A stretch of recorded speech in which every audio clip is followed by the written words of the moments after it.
It seems that there's something about striking gold that really just makes people lose their heads. I'm Aiden Mattis, and welcome back to the Lore Lodge.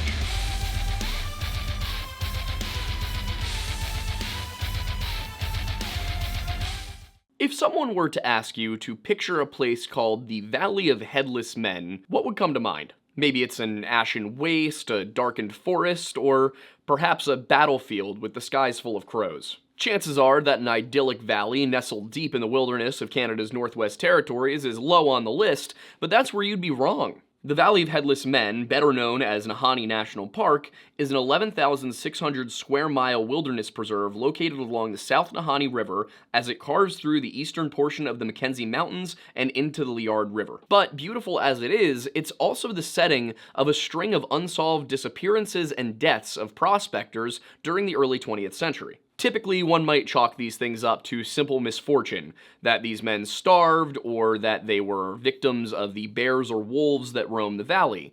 But in this case, it seems that these men met their ends by more sophisticated means. Their inexplicable deaths, as well as the specific items that were and were not taken from their bodies, are what led to this valley, this beautiful wilderness, gaining the name the Valley of Headless Men.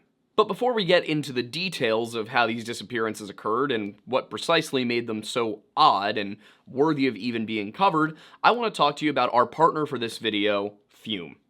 FUM is in the business of breaking bad habits, and they take an approach to that that's a little bit different than what you might typically be accustomed to. For example, some people might suggest that you totally change the way you do things. You leave your habit behind in the dust, and you just try and say goodbye, kick it to the curb.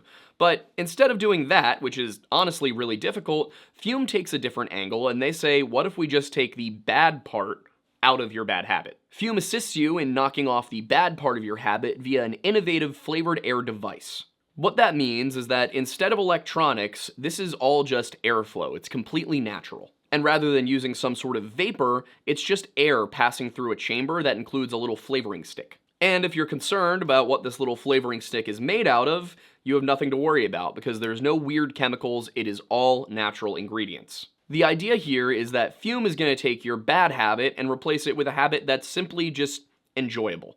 It fills that void in a natural, guilt-free way. And one of the things I really like about this device specifically is the weight. It has movable parts so you can fidget with it a little bit. It has this little airflow dial so you can adjust exactly how much is coming in and out. And because it's made of real wood and metal, it has some heft to it. It doesn't feel like a flash drive. And if you're like me and you have a tendency to lose small items if you don't have a designated place to rest them, FUM launched their base back in January. It's a weighted stand to rest your FUM on when not in use, with a magnet inside that keeps your FUM attached.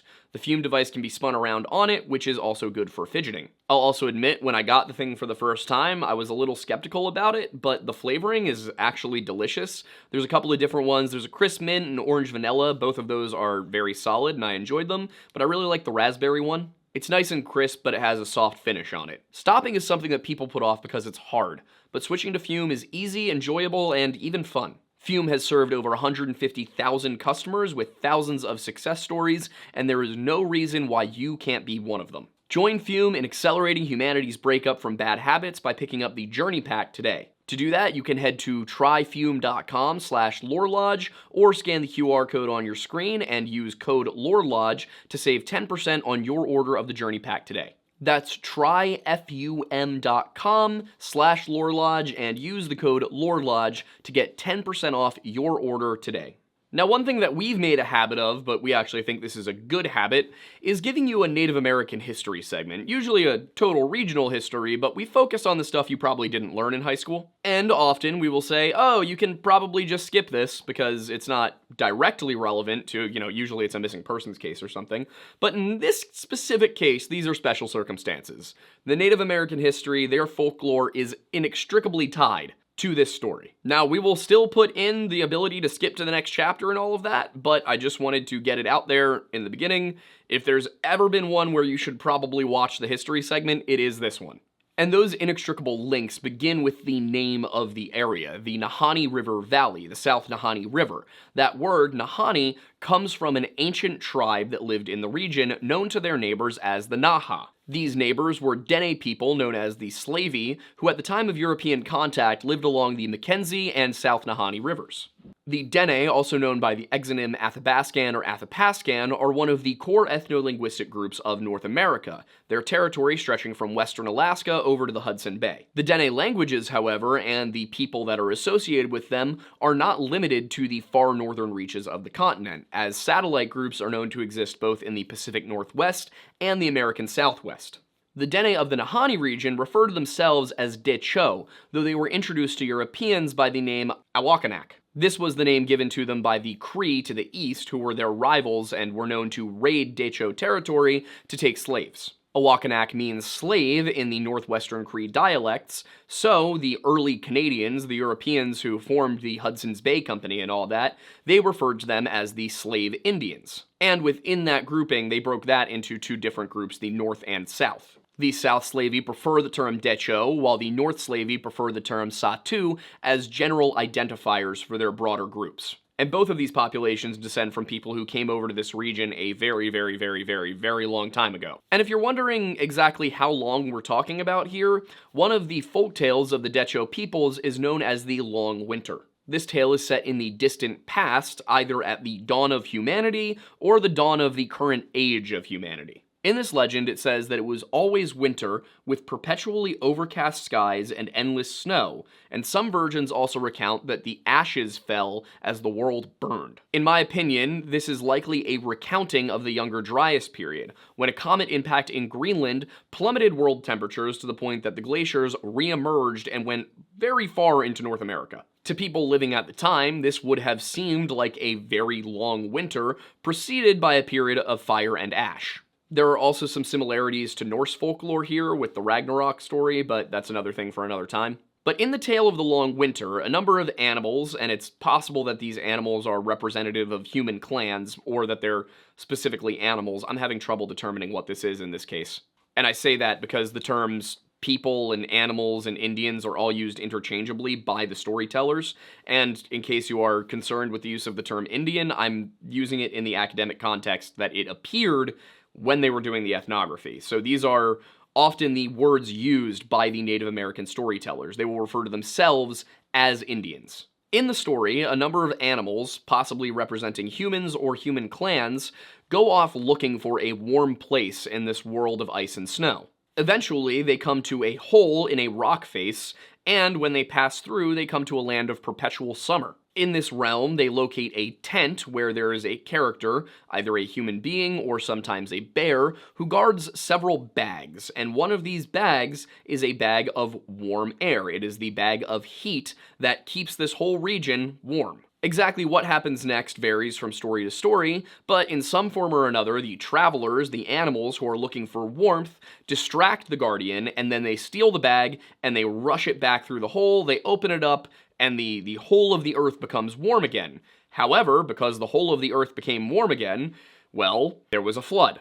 All of those glaciers melted, everything was underwater, there's a whole incident where everybody has to climb onto a tree. There's a lot of Native American storytelling that has a few of these aspects shared across them. We've talked about them in a number of different videos, and we will be putting it together at some point for you, don't worry. But looking at this, if we consider that the world of snow and ice seems to match up with the glaciers advancing during the Younger Dryas, then this flooding event, that pretty well matches Meltwater Pulse 1b 11,600 years ago. This was an event in which global sea levels rose by about 25 meters in just 100 years, and then proceeded to rise another 30-some over the course of the next 1,000. If both of these events, the snow and ice world, as well as the Meltwater Pulse 1b incident, are involved in the Long Winter story, if I am interpreting these correctly in their anthropological context, then that means that the Decho people have been in North America probably for at least 12,800 years, most likely a lot longer. This, of course, is because the Younger Dryas, which I think I failed to mention this aspect, but the Younger Dryas was 12,800 years ago, Meltwater Pulse 1b was 11,600 years ago, so that's the period we're probably talking about for the Long Winter. But in the time between that great flood and the modern day, the people of that region developed a very tangible fear of the Nahanni River Valley. And this fear seems to be connected with a very specific word, the word Naha. And if you go online and you look for the word Naha, what you're probably going to find are a whole lot of references to a long extinct tribe of the region. A tribe bearing that name, described and discussed as barbarians, violent, but most importantly known for the fact that it seems that one afternoon, one day, they just vanished off the face of the earth. And that account, for the most part, from what I can tell, comes from a current Decho Grand Chief by the name of Herb Norwegian. In 2002, he told Parks Canada that the Naha were one of the Dene tribes that lived up in the mountains, and they lived there for hundreds of years, eventually becoming a great nation. And they were also nomads who inhabited the mountainous regions of the Nahanni River and would come down into the lowlands every summer to raid the people living there. Eventually, the Decho people grew sick of this, and the chiefs organized a war party to go up into the mountains and put an end to the Naha raids once and for all, to burn their settlement to the ground, scatter their people to the four winds. It's over, it's done, we no longer have to worry about them. But once they got up to the mountain, once they found the location where they believed the Naha to live, well, they looked down, they saw an encampment, and they realized that there was nobody there. Just gone. This, so far as I can tell, is the only written account of the story to come directly from a native source. And unfortunately, the Parks Canada excerpt, because it doesn't appear that they gave the entire story at all, thanks Canada, well, it's unclear when exactly this happened, or if they completely disappeared or they just weren't there that one time. But we can kind of assume, based on the context, that it probably means they had vanished completely. A lot of the other stuff that I've seen and read is much more recent. We're talking the last 10 years, and for the most part, it doesn't properly cite sources. I don't want to name names here, but as I was going through and I was trying to collect information for this, I found myself over and over again going back to JSTOR, going to Google Scholar, all of these different things, and just trying to find the original academic sources for everything. Because unfortunately, a lot of the popular narrative, a lot of the popular legend, comes from a couple of very specific people who did not do a good job of properly citing their sources. They have bibliographies, but they don't have footnotes. They don't have inline citations. They don't even have endnotes, which makes it really difficult to track down where the information came from and if it's reliable. Part of the problem with this field of study is that if you're going and you're looking for things, a lot of the time you're going to find sources that were taking academic and anecdotal and mixing them without properly identifying which is which.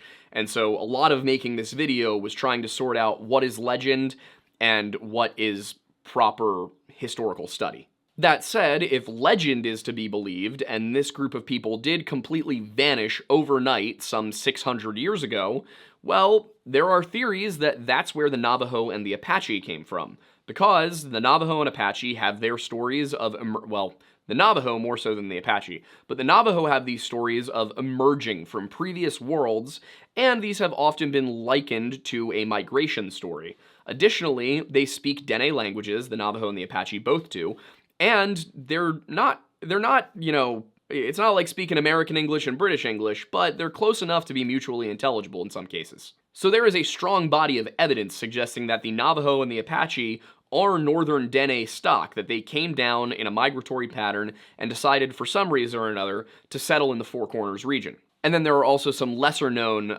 Dene groups up in the Pacific Northwest in the Seattle, Vancouver area, but those are probably a little bit, and those are easier to explain because that's not all that far. We're talking a few hundred miles. But what really struck me as I was going through all of the old journal articles on this group of people was not the word Naha or the word Nahanni, but a word very similar to it, and that was Nahanni. And while there wasn't a ton of documentation of the Naha tribe, there's a good amount of documentation on the Nahanni. And then there's another word, Nakha, which is, obviously, the root. And the documentation for the Nahanni goes back over a century. The Decho spoke of these beings sometimes as just being humans, and sometimes as being monsters, and which version you get depends both on who the person documenting it was talking to, and who the person documenting it was. We have some who are missionaries, some who are state-sponsored or privately sponsored ethnographers, and then we also get stories from frontiersmen who are more willing to embellish, we'll say. But most often, these Nakha or Nahanni are discussed as human beings, wild men, who lived amongst the crags and canyons of the Nahanni River Valley. And the more reliable sources refer more to the fear of the Nahanni than to the Nahanni themselves, talking about how every summer the Decho people would just be overcome with this fear of something that nobody ever saw. And for this video, I was able to find a very good article from the 1950s by a June Helm McNeish, written for the Journal of American Folklore's second quarterly edition in 1954, entitled Contemporary Beliefs of a Slave Band. That's a Decho band. According to this source, these Naka would emerge during the summers as the foliage returned to the trees, and this was so that they could better hide themselves amongst the bush. In the winter, they would retreat to underground shelters where they would live off of stored food and basically hibernate. And of the Decho and their terror of the Nahanni, missionary Emile Petito in 1876 wrote, "Each year during the summer, a fear spreads among them in an epidemic and irrational fashion.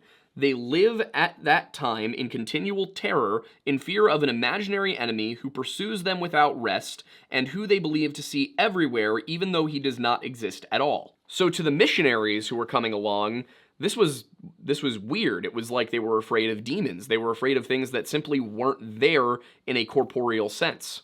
They quite literally saw these as ghost stories. But to the Decho, this was a very real thing to be concerned about. And the Decho had specifics, things that they knew about these Naka. For example, they were all male, and they knew this because they never saw Naka women, and the Naka raiders would come down and they would take women and children to bring back to the Naka settlement. So they assumed that because there were no Naka women, they came down to take Decho women as wives. And it was also said that when the men would go in to pursue their family members and try and get back their women and children from these monsters, they would come to the camp, and it would seem like every time they got to the camp, the Naka had just left. The fire would still be burning, there would still be, any evidence that they had been there would still be sitting out. It seemed like they had just escaped in the nick of time. And because they were so good at escaping, they were so good at telling when they were being hunted themselves, they were almost never seen. But on the rare occasion that they were described mostly as human. In one case, the description was as a Cree half-breed, probably a Métis, with a beard. And this person was described as being rather ragged-looking, a little haggard, and just rough around the edges. Basically somebody who looked like they themselves had been weathered by the environment. Even into the 20th century, fear of the Naka, who anthropologists believed were likely just nomadic bands of Native Americans, was persisting. This fear still gripped Decho communities, even though almost nobody had ever encountered one of these things. And most white writers of the 19th and 20th centuries found this fear of what was referred to as strange Indians, Bushmen, or painted men, among other things, kind of inexplicable because, once again, as far as they were concerned, these things didn't exist. However, beginning in 1909, a rash of very bizarre discoveries led everybody to question, is this really just a superstition carried over from back when the Naha were a legitimate threat and would come down to raid, or is there something more to this? In February of the year 1909, a man by the name of Charlie McLeod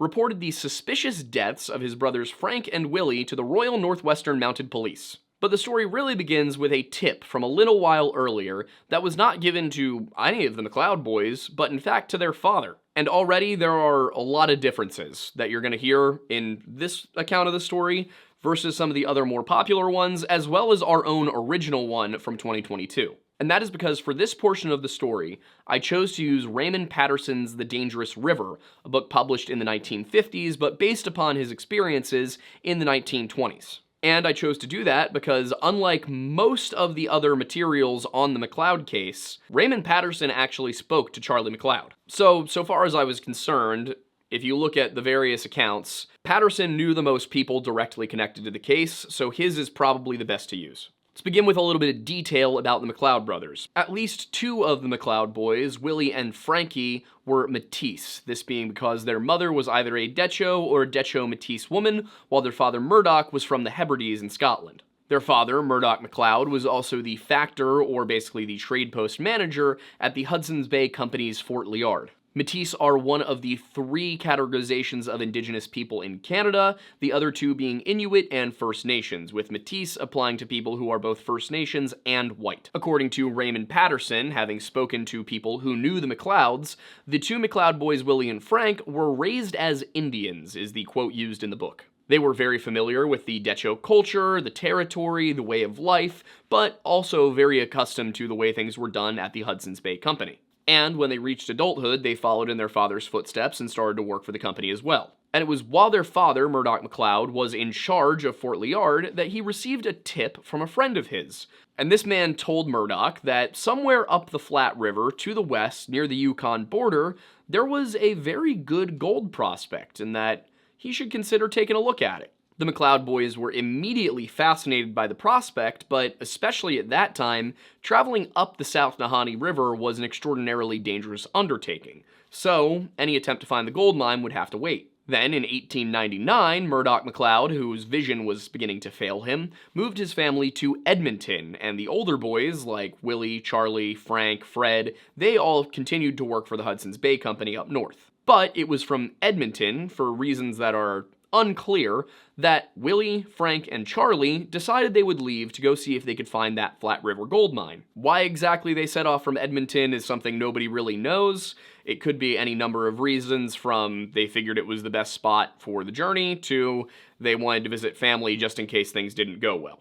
In any case, the boys took a train to Vancouver, then hopped on a boat to Wrangell, Alaska, where they bought sleds, dogs, and supplies before heading up the Stakine River in January of 1904. From there, they followed the river to the outpost of Telegraph Creek, which was about a 150-mile journey. Then they went up to the northeast to Dease Lake, where they traveled across before reaching Dease River at the north end. From there, they followed the river until it met its confluence with the Liard River, and after that, nobody's really sure of their exact route. All anybody knows for sure is that they traveled north until they met the Flat River. While traveling down the Flat River, they encountered a group of Kaska Native Americans. Now, the Kaska were a different Dene-speaking branch located to the west of the Decho. What really interested the McLeods when they met this group was that they were carrying gold nuggets that they said were worth $2 or $3 each. And keep in mind, we're talking about 2 or 3 1905 dollars. The Kaska wouldn't give any specific details to the McLeods about where they found the gold, because, while the natives didn't value gold all that much for their own purposes, they knew how much the white men loved it. So, the McLeods figured, well, we met them here, it's on the Flat River, it must be somewhere in the general vicinity, and they looked around for a bit until they came across some sluice boxes constructed by the natives. Patterson says that according to Charlie McLeod, this was about 20 miles up the river from the Cascade of 13 Steps. And the Cascade of 13 Steps is a series of rapids and drops that pass through a canyon along the Flat River. They weren't able to collect much gold, just enough to fill a small glass tincture bottle, but they figured that this should be good enough to convince people to fund an expedition out here. After all, this was a prospecting trip, not a mining trip. All they needed to know was, is there enough gold here to justify setting up shop? And as far as they were concerned, there was. So they built themselves some rafts to travel down the flat, and once you were down the flat and onto the Nahanni, it was a short journey down to Fort Liard, where you could hop off and be nice and cozy warm. But, as I said, that's once you reach the South Nahanni. The problem is that they were upriver of the Cascade of 13 Steps, which meant they had to get down the Cascade of 13 Steps, and their hastily constructed raft was not gonna do that. As they went down, hitting the first of the rapids, it capsized completely, and they lost basically everything they had except for their rifle and some cartridges. Realizing that they couldn't return without any gold and that they had no food, they headed back upriver and shot some moose, fed themselves, collected a little bit more gold, and then made their way back down. When they returned, for some reason or another, Charlie decided he simply was not interested in continuing with this venture any further. But Willie and Frank, they needed more than just the two of them. So, using the last little bit of gold they had on them from their trip, they managed to entice a young Scotsman by the name of either Wilkinson or Weir to join them on their next expedition. They didn't wait long, leaving in 1905, but unlike the last trip, they weren't coming back immediately. The plan was to stay there for a little while and see if they couldn't dig up some more gold. So, when the boys didn't return immediately, all of the interested parties simply assumed that they had decided to winter in the valley. But they didn't return in 1906, or in 1907, or in 1908. So Charlie decided that at this point it's probably time to go see if his brothers are still alive and if he can locate their mine, assuming they survived. Charlie gathered a group of some 7 companions, and some sources say there was another McLeod brother involved. Some say that there wasn't another McLeod brother involved. Some seem to confuse which brother was which. The point is, he takes about 7 or 8 people out there with him.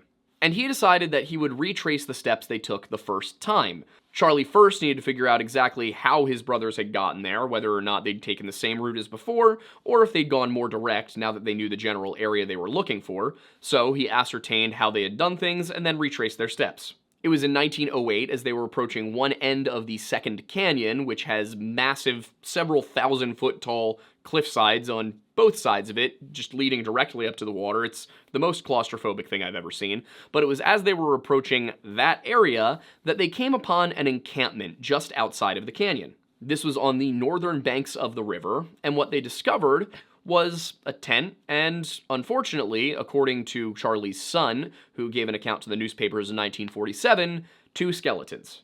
According to Charlie's son, when they found these 2 skeletons, one was lying face up, seemingly still in bed, and the other one was lying face down, arm outstretched towards a tree where their rifle was located.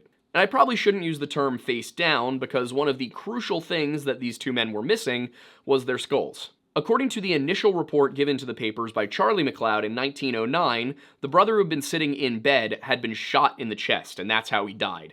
The other brother, it seemed, had, in some manner or another, been killed while attempting to leap from bed to grab the rifle. The men were identified by their belongings, several of which were definitively those of Frank and Willie, but the question was, what happened to the third guy? He was nowhere to be found, so immediately everybody suspected that this Wire or Wilkinson, whatever his name was, had killed the 2 men and ran off with the gold. Of course, you may be asking the question, well, they barely found anything the first time, was there gold?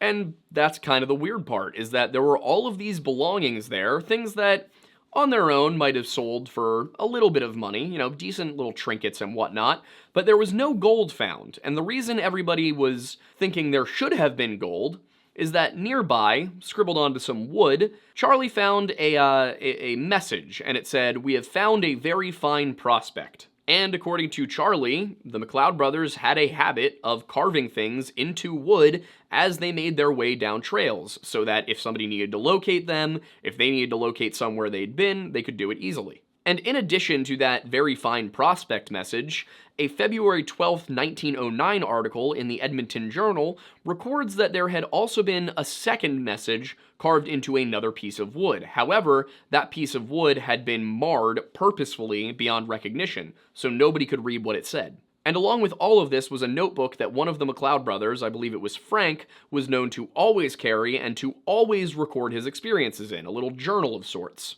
According to Charlie, they found the book, and the book had been ruined itself, so it seemed that somebody had deliberately tried to obscure where the mine was.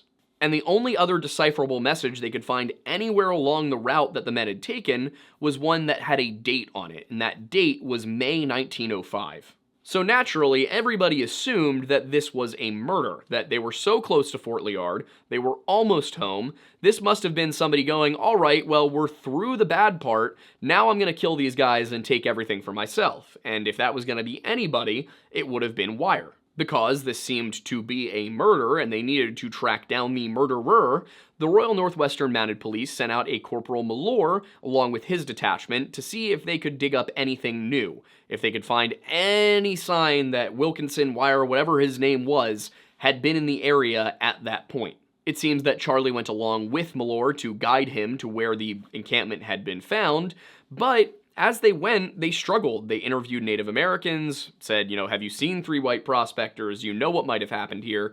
And nobody really had any answers, though some did report, after being informed, that they had found some of Wire's belongings along the general Dead Men's Valley region. And I say Dead Men's Valley because that's what Charlie took to calling it after he found the skeletons of his brothers. But once the Mounties had finished looking around and checking all of the evidence, looking at these headless skeletons, one of which had a bullet hole through the chest, and, just kind of considered all of the possible factors, they determined that, well, the natives told us that these men had sold off some of their supplies, and all they had was 50 pounds of flour and 5 pounds of tea, so they must have just starved and then died of exposure. Now, if you've been here a little while and you've been watching our content, then you're probably not shocked that the Mounties looked at a man who had clearly been shot in the chest and beheaded and said, natural causes. As for where the heads went and why one of them was prone with an arm outstretched towards a rifle, they said it was probably just the wolves and bears of the region scavenging their bodies. However, if you know anything about wolves and bears and how they behave, they usually don't leave bodies located in one spot in perfect position from how they died. These skeletons would have been probably in multiple pieces and all over the campsite, like we tend to find when people are attacked by wild animals. And if a bear or a wolf is eating somebody, it probably won't leave them laying in bed peacefully. And on top of that, the only body part that was actually missing from these two men was their heads. And that is not predator or scavenger behavior. That is trophy hunting behavior. And that is something that is distinctly human. Alternatively, it could be an attempt to hide who these men were, because if they were found soon after death, and people could look at their faces, they might be able to identify them and then realize that the third man was not there.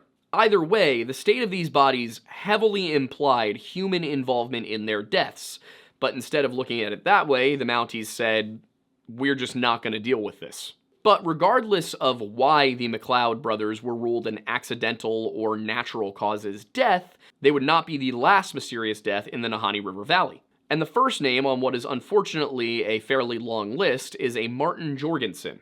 Jorgensen's story is a little bit difficult to nail down, with two main versions deriving from the accounts of a Poole Field and an Osias Melior. When I first covered this story in 2022, I was relying on the Osias Melior version, but in this case, I'm going to give you both. As for the Melior story, we'll give that to you first, and it comes from two main sources. One is a 1971 news article, and the other is a 1984 interview with Raymond Patterson. However, the Osias Melior story was not told by Patterson in that interview, it was written in by the interviewer. According to these accounts, Jorgensen was a partner of Melior. As the story goes, the two had set up a camp and a cache and everything at a little gold mine back in like 1910 or 1911, and Jorgensen had decided to winter there while Melior decided he was going to go back to Fort Simpson or Fort Liard. Thing is, Melior didn't hear back from Jorgensen at any point, and Jorgensen never came out of the valley, so in 1914 he decided to go in and try and find his partner. About a mile up from where the Flat River meets the South Nahanni River, Melior found a cabin, and that was very close to the site of where he and Melior had set up a cache a few years earlier. The thing was, the cabin, really more of a shack, was not in the condition he left it. It had been burned out, and right in front of it, he found a .30-55 rifle that was rusted and loaded, a .22 caliber revolver, and some clothes that seemed to match those Jorgensen had owned. When Osias Melior got back to Fort Simpson, he reported all of this to the Royal Northwestern Mounted Police, who sent out a detachment under a Corporal Churchill. The thing is, while the McLeod story, not the investigation, but at least the fact that the McLeod brothers died, was mentioned in the 1909 Royal Northwestern Mounted Police report, the story about Martin Jorgensen and Osias Melior is not mentioned in the 1916 or 1915 or 1914 reports. It is also not mentioned in Raymond Patterson's 1957 work, The Dangerous River. Any and all detailed accounts that I was able to find of the Osias Melior story are post-1971. So I wasn't really satisfied to use stories from so much later. Now, every single one of them said reports, reports, reports, but nobody ever provided the reports, nor located the reports, nor cited the reports, God forbid. So I went and I looked for a more contemporary account of events, and what I got was that of Poole Field. And Poole Field's account was written in by Raymond Patterson in his own book, and Raymond Patterson was there at the same time as Poole Field in the 1920s. Additionally, Poole Field himself, in several letters to a friend of his by the name of Jack Moran, wrote about his story, wrote about the Martin Jorgensen story. And he claimed that in 1915, keep in mind the dates here, because Osias Melior said 1914. He said that in 1915, he received a letter from Martin Jorgensen telling him that there was a prospect he should come check out. Now, I will say there's a couple of possibilities here. One is that Field actually received the letter several years earlier, and he only went out to find Martin Jorgensen in 1915. It's also possible that Melior's story was given the wrong year, and this occurred in 1915, and then the Mounties went out in 1916. So there are some possibilities for how this all could be simultaneously true, but there are several important contradictions going on here at the same time. In any case, Poolfield's letters to Jack Moran suggested that in 1912, Field had told Jorgensen that he'd heard about a gold prospect on the Flat River, and that Jorgensen should go check it out sometime. Whenever the note from Jorgensen to Field about the prospect was delivered, it was brought to Field by a Native American messenger, and it was pretty simple. I found gold, it's in this area, come and meet me. It also said that Jorgensen would leave a sign for Field a little below the first of the canyons along the Flat River, about 80 miles up from the mouth of the Flat. I will say, figuring out exact locations in all of this was extraordinarily difficult because nobody's really clear about where they were starting. What Poole did say is that when he and his native companion, a man by the name of Oscar, arrived at the canyon, they found a blazed trail leading downriver and then to a small lake near the main Flat River. There, they arrived at an empty cabin by the shore of the lake where they found a pole with a map attached to it. The map included the Nahanni, the Flat, and two big creeks which emptied into the South Nahanni between the confluence of the Flat and the Nahanni and Virginia Falls. The creeks were on the north side of the Nahanni, and according to Poole Field, there were markers for where cabins had been placed, and that Martin Jorgensen would be at one of the cabins. Based on maps today, these were most likely Wrigley and Clearwater Creek. The specifics are very confusing, and the exact quote is, "On the right, going upstream on one of the creeks at the second fork on the left going upstream was a square-marked cabin, and above the mouth of the Flat on the opposite side of the river and about a mile above another square and marked cabin." And that's where he would find Martin, which I can't decipher that, but feel free to try. What I think happened is they started up at Rabbit Kettle Hot Springs, made their way down overland to the Flat River. Then they found the map and traveled down the Flat to Caribou River. They took a detour down the Caribou River to see if there was any gold along that before heading back up to the Flat and down to the mouth of the Nahanni.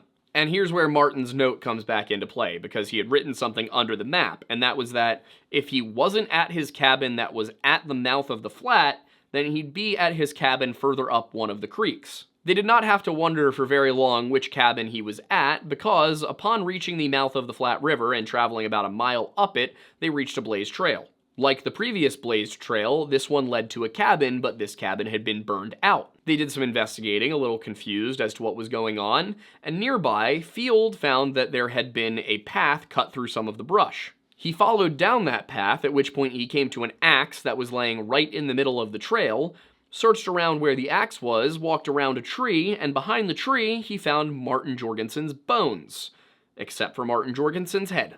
His pistol was found nearby, cocked and loaded, and his rifle was missing entirely. They buried Martin's remains, and then they searched more around the scene, eventually, either at this point or when the Mounties actually got out there, coming to the conclusion that Martin Jorgensen had likely been shot, ambushed, from his own cabin as he returned from the trail he had built.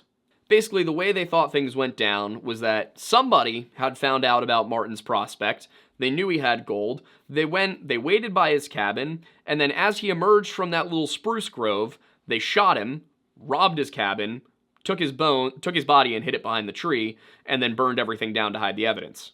Field also estimated that the murder had occurred the winter prior, and that between that point and when he arrived, 2 more men had been through during the summer, but he doesn't go into detail in his letter about how he determined any of this. He did, however, make a tongue-in-cheek reference to the Nahanni. He also told a little story about how the natives who lived in the mountains would breed wolf dogs by tying their female dogs to a tree while they were in heat and waiting for a wolf to come along to impregnate them, which isn't related to the story, I just thought it was interesting. Field's letter also implies that the police eventually did determine who had killed Martin Jorgensen, but that the man they pegged as the suspect died in California before he could be arrested. However, the RCMP also told Raymond Patterson, when he asked about it, that they had never investigated the death of a man named Martin Jorgensen and they had no clue what he was talking about. Further still is the fact that a whole bunch of the later articles, the ones talking about Osias Melior, say that he was referenced in the RCMP Quarterly, but I could never find that story when I looked for it. I sometimes wonder if Osias Melior is a character that the RCMP Quarterly made up because they didn't want to cite Poole Field, but there was an actual Osias Melior who lived. The whole thing is just weird. It could very well be that there is some document out there that I simply was not able to find, but as it stands right now, I was able to find absolutely no mention of Osias Melior in relation to this case until 1971. In fact, I could also find no mention of Martin Jorgensen in any official Royal Canadian Mounted Police or Royal Northwestern Mounted Police report, but he was mentioned in several early newspapers from the 1920s. There are a few key points, as I said, where Melior's story contradicts with Field's, such as the fact that the former had the wrong year, and claimed that Jorgensen's rifle was found, and I also, as I said, can't find any reliable source for his story. Also interestingly, articles on the disappearance and death of Martin Jorgensen only ever mention either Melior or Field. There's never any story that involves both of them. So again, just strange. It's weird that you have Poole Field's story and Osias Melior's story, and nobody ever tells them together. They're completely separate. Regardless of the strange reporting practices and the lack of official documentation, the misfortunes of the McLeods and Martin Jorgensen were not the last to befall men who ventured into the valley. The sad fact of the matter is that deaths started to pile up over the course of the next 2 decades. It's also somewhat important to recognize that shortly after the Jorgensen incident, the Royal Northwestern Mounted Police morphed into a broader organization, the Royal Canadian Mounted Police, which gave them a little bit more funding and also a little bit more of a professional air, because they were no longer just kind of covering the rough country. They were also down in Montreal and Quebec and Toronto, so there was a degree of organization that was added in and some better record keeping as well. However, they did not get better at investigating. In fact, they seem to have only gotten worse at investigating over the last century. But one of the first challenges facing the newly reorganized Royal Canadian Mounted Police in the Nahanni Region occurred in 1922 with the disappearance of a man by the name of John O'Brien. John O'Brien was a trapper and a veteran of World War I who in 1921 decided that he would go into the Nahanni Valley with a partner to see if they could participate in the very lucrative fur trade. According to O'Brien's partner, who is unnamed in the 1922 annual report of the Royal Canadian Mounted Police, John said he was going to go check some traps on January 27, 1922, and then he would be back in 8 to 10 days. But John didn't come back in 8 to 10 days. Nor did John come back in 20 days, or even 30. But after the first 10, his partner gathered up some help and went to see if he could go find John. He didn't, at least not for 3 weeks, at which point they did find John along the trap line, but he was frozen solid. The RCMP investigated, but since they found the man frozen in the winter along his trap line, they figured he had just frozen in the winter along his trap line. Which, for all of the times we've criticized them for bad work, this actually seems like they got it right. The RCMP report also does contain some interesting historical information, like that all of the natives in the region seemed to be in good health and well supplied, and only the usual number of them had died of consumption. And I will say that while most recent accounts and versions of this story say that O'Brien was found holding a matchbook over a pile of kindling, I could find that nowhere in any contemporary report. It seems that the story about him having matches and a pile of kindling comes from an interview with a frontiersman by the name of Billy Clark, but Billy wasn't there in 1922, and he also, his account of what happened to Martin Jorgensen contradicts pretty heavily with Poole Field's account, so I'm hesitant to take Billy Clark at his word. It seems that the Osias Melior story might in fact come from the Billy Clark interview, but I'm not sure when the Billy Clark interview was conducted as I was unable to access it. In 1921, however, just before O'Brien's death, there was a mysterious disappearance.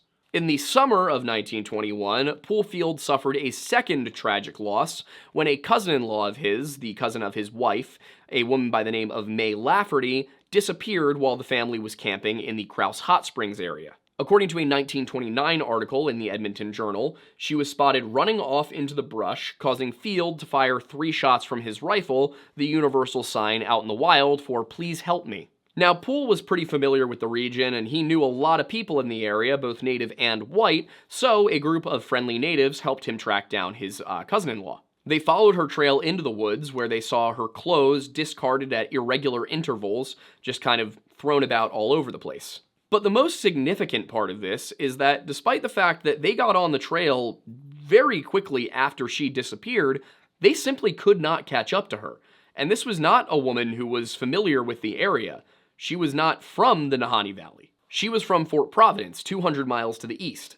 So somehow, a girl who was completely unfamiliar with the territory was able to evade capture by Native American trackers who had grown up in the valley for a full 9 days. And after 9 days, Field and his companions just had to give up on the search because they had lost all sign of her. There was nothing to go on. They had followed her to the end of where her tracks went, the end of where the clothes led, nothing at all to find. And the only explanation for why she had run off in the first place was that maybe the mosquitoes drove her crazy. The next strange disappearance in the valley occurred about 11 years later when a man by the name of Phil Powers went in to do some trapping and didn't come out. He was expected in the spring of 1932, having gone off in 1931, but when he didn't come back and people started to wonder where he was, the RCMP sent out a detachment led by Constables Martin and Edwards, with Poole Fields and Albert Fail as civilian guides. But Albert Fail was a friend and traveling companion of Raymond Patterson. Once again, there's a reason I relied so much on Raymond Patterson's account. He is probably the closest to the source anybody is ever going to get. They came upon Powers' cabin in the fall of 1932, finding it up the Flat River some 30 miles from the McLeod spot. The cabin was burned out, and all that was left of Phil Powers was a charred skeleton. Now, according to Patterson, the detachment discovered that this fire had likely occurred in 1931, but the odd part was that they found a document in the cabin that was labeled, it said, Phil Powers is finished, 1932. You'll notice the discrepancy. And you'll notice there's a lot of dating discrepancies going on here. Also, I'm not sure how they determined that the fire was in 1931. Just nobody says how the fire was determined to be in 1931, just that they determined the fire was in 1931. So I'm assuming they had a good reason to believe that, but who knows. The other strange part of this was that Powers was discovered in the rubble, and the police seemed to think that he had simply been laying in bed when the cabin collapsed on top of him. And according to the 1971 article, which cites a Royal Canadian Mounted Police report that I simply cannot find, his rifle was found nearby, rigged with a tripwire, inside the cabin. I was unable to find an official RCMP document on this, but some reports suggested that they determined this was a suicide. And then another tragedy occurred in 1936, one with which Patterson was actually deeply familiar. It was the disappearance of two men by the names of William Epler and Joseph Mulholland. Patterson knew both men personally and had actually stayed at their cabin a decade prior, but in 1936, their cabin burned down and the two men were never found. It seemed that they had just vanished, and whether or not they vanished before the cabin burned down, or the cabin burned down and they tried to make their way home and just didn't,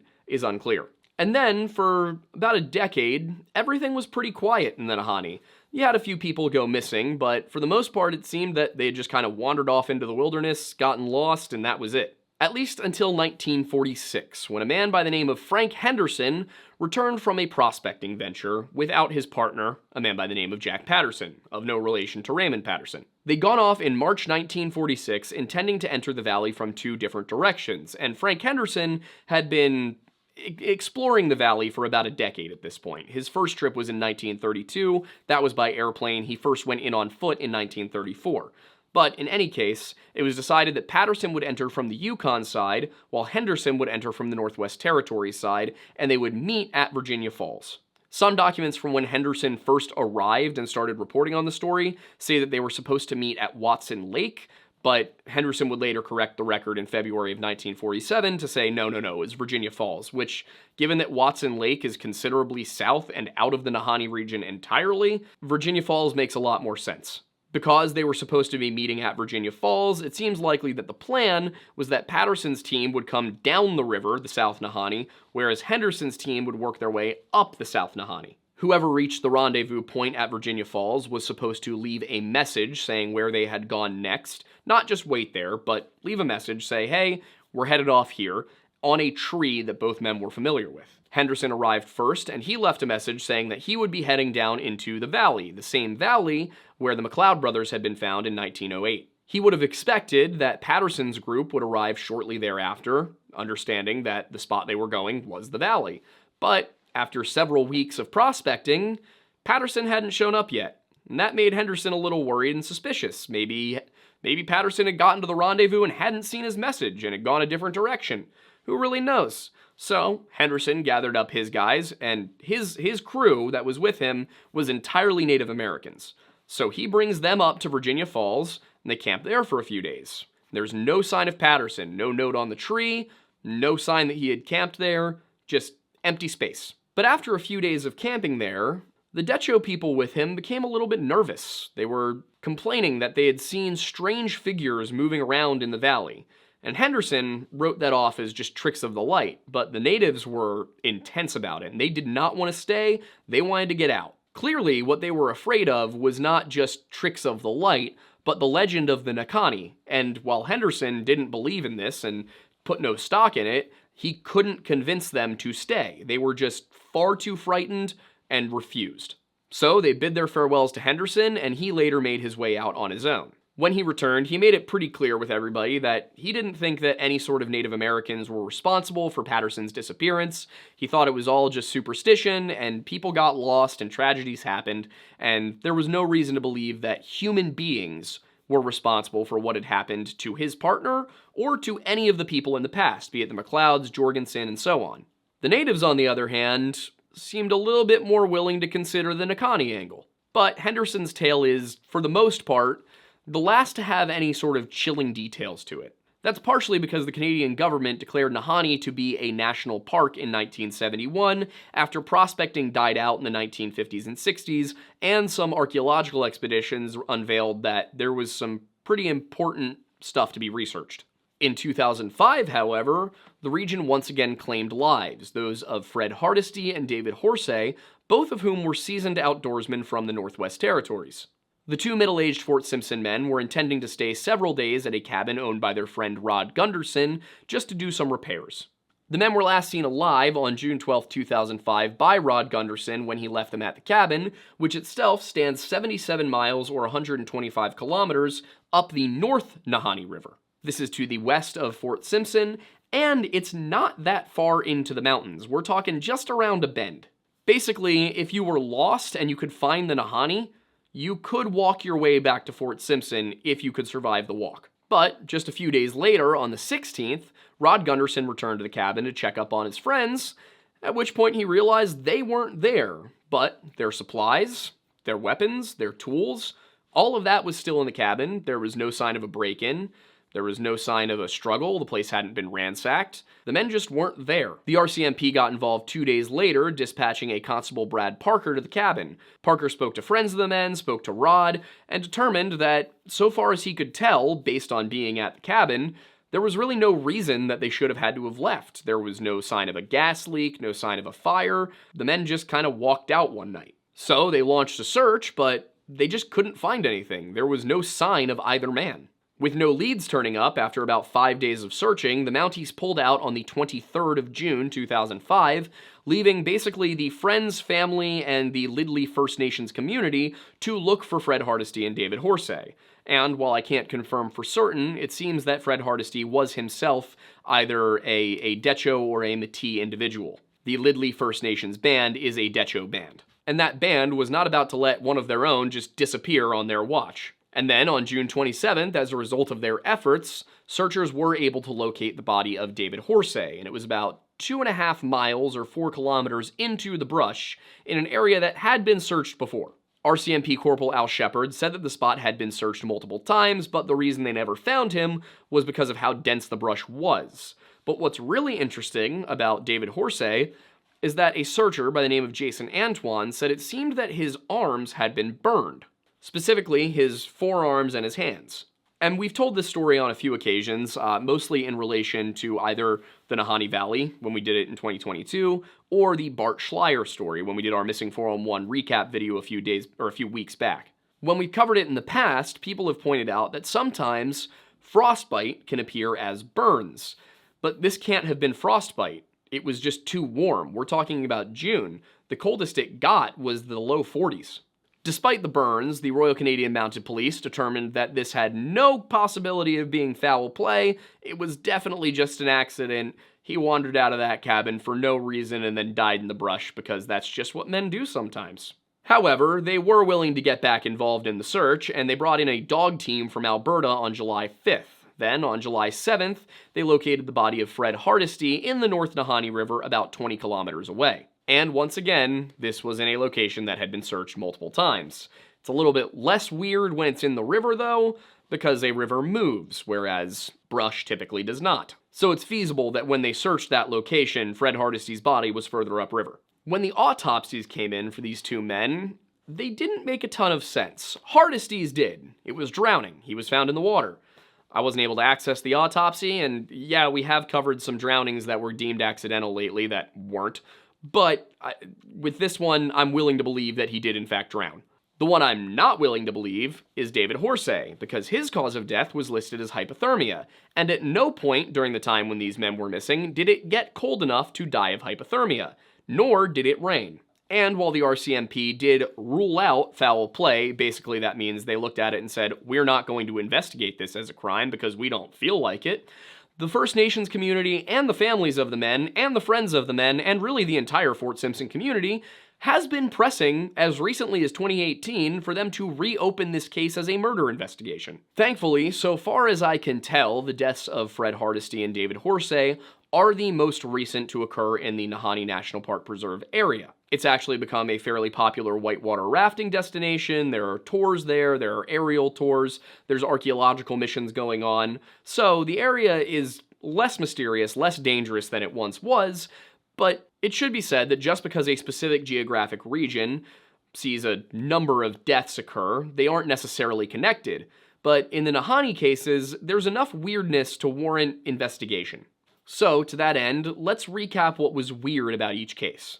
To start off, the McLeod brothers appeared to have been shot while they slept, but their belongings were untouched beyond the gold. Someone had also destroyed any mention of the mine's location and taken their heads. It may have been their companion, the Scotsman known as Wire, but it's unclear if he ever turned up anywhere. He may, in fact, have been the skeletal remains that a group of Native Americans found several years later, just down the river. Then we have Jorgensen, who, according to Poole Field, had also likely been shot, his cabin burned down, his rifle and belongings stolen, and of course his head removed. It's also weird that the Osias Milior story doesn't match the Poole Field story, and it's weird that the first time that seems to appear in print is 1971. O'Brien's death in 1922 wasn't particularly suspicious, though details are scant. He doesn't seem to fit with the rest of these aside from the geographic location, and his death being an accident makes sense considering he was found frozen to death in the winter. Then, of course, there's the death of Phil Powers in 1932, and he was seemingly just died laying in his bed as the cabin burned around him, and for some reason, he'd rigged his rifle with a tripwire inside of his cabin. There's also the fact that investigators seem to believe that the fire occurred in 1931, but there was the Phil Powers' finished 1932 note. It could have been an accident, but how do you accidentally lay in bed as a cabin burns down around you? Alternatively, people have suggested that Phil Powers' finished 1932 could imply that he took his own life, but why do that by setting your cabin on fire and then laying in bed instead of using the gun? Then Epler and Mulholland vanished in 1936, their cabin also mysteriously burning down. As for Henderson, his partner was never found, and his native companions did say they saw white figures roaming around in the valley. It could have simply been their imaginations and, their brains filling the gaps with pattern seeking, but given all of the mysterious disappearances and the lack of heads, And finally, Fred and David Hardesty were savvy outdoorsmen who left their cabin for no known reason, took no supplies, and then somehow froze to death in 45-degree weather, while fully clothed and dry. So when we look at that, what are the possible explanations here? It's, once again,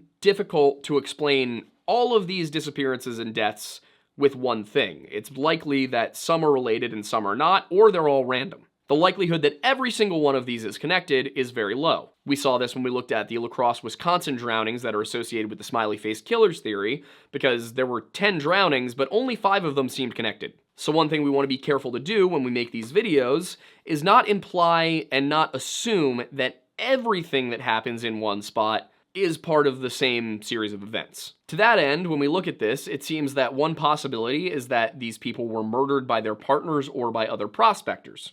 This would be possible and could even make sense for the McLeod, Jorgensen, Powers, Epler, and Mulholland disappearances, but the others would have to be random accidents. Or, at the very least, they'd have to be unrelated. O'Brien almost certainly froze to death, Hardesty and Horsey were alone and not prospecting, and Henderson, so far as can be believed, never even saw Patterson. You could make the suggestion that Henderson made up the whole story to cover up him murdering Patterson, but Henderson didn't come out with any, massive amount of gold, and he went back into the valley to try and find Patterson later on. In fact, immediately upon leaving the valley, he organized a search. That could have been him going overboard to cover his tracks, but there's not enough evidence to suggest that's what it was. Alternatively, a number of these could have been tragic accidents. O'Brien probably was a tragic accident. Patterson's can be explained as a tragic accident. Epler and Mulholland, maybe the fire was an accident and they wandered off in search of help and got lost. And maybe Phil Powers could have been an accident in that maybe he was unconscious and the cabin burned down around him. However, at least one of the McLeods and Jorgensen were shot to death, so those can't have been accidents. As for Fred and David, once again, can't have been an accident because they must have left the cabin on purpose. And then there's the more, in a, content creation sense, the more fun explanation that it was the Nahanni. And if we label the Nahanni as human beings living in the valley who are not part of the Decho community, the Métis community, or the white community, then that pretty much accounts for everybody but O'Brien. Because in that case, it means that other people did it, which definitely accounts for everything.